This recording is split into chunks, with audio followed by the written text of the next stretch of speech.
एक दिन गौतम बुद्ध अपने शिष्यों के साथ एकदम शांत बैठे हुए थे।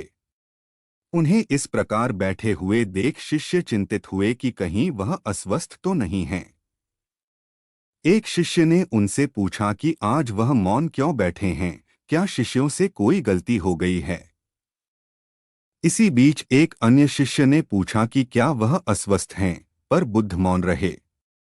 तभी कुछ दूर खड़ा व्यक्ति जोर से चिल्लाया, आज मुझे सभा में बैठने की अनुमति क्यों नहीं दी गई है। बुद्ध आंखें बंद करके ध्यान मग्न हो गए। वह व्यक्ति फिर से चिल्लाया, मुझे प्रवेश की अनुमति क्यों नहीं मिली। इसी बीच एक उदार शिष्य ने उसका पक्ष लेते हुए कहा कि उसे सभा में आने की अनुमति प्रदान की जाए। बुद्ध ने आंखें खोलीं और बोले, नहीं, वह अछूत है, उसे आज्ञा नहीं दी जा सकती। यह सुनकर शिष्यों को बड़ा आश्चर्य हुआ।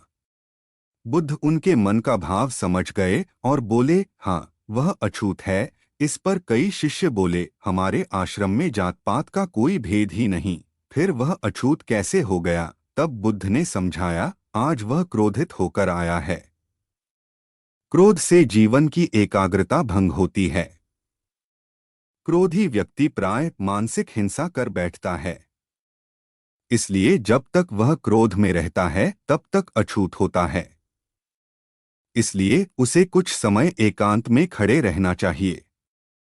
क्रोधित शिष्य भी बुद्ध की बातें सुन रहा था। पश्चाताप की अग्नि में तप कर वह समझ चुका था कि अहिंसा ही मनुष्य का महान कर्तव्य व परम धर्म है। वह बुद्ध के चरणों में गिर पड़ा और कभी क्रोध न करने का प्रण लिया। शिक्षा आशय यह है कि क्रोध के कारण व्यक्ति अनर्थ कर बैठता है और पश्चाताप उसे बाद में होता है, जिसका कोई लाभ नहीं मिलता। इसलिए हमें क्रोध नहीं करना चाहिए। असल मायने में